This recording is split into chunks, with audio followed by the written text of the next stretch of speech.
ও হচ্ছে ঘুম থেকে উঠছে, ওঠার পর দেখছে পাশে কেউ নাই, একা একা খেলতেছে। কিন্তু যখন আমি ওর কাছে যাব দেখবে কীরকম কান্নাকাটি শুরু করে।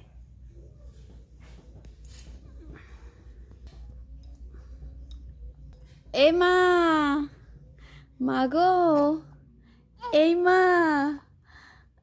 মা রে, তুমি উঠছো? উঠছো তুমি? উঠছো?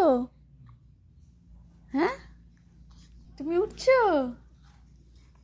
তুমি উঠছো?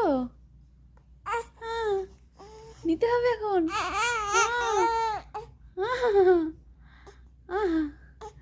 আহারে, এতক্ষণ তো চুপ করে ছিলে, এখন কিসের কান্না? কিসের কান্না এখন? কিসের কান্না? কি কি কি? ঘুরতে হবে এখন, ঘুরতে হবে, ঘুরতে হবে, ঘুরতে হবে, ঘুরতে হবে।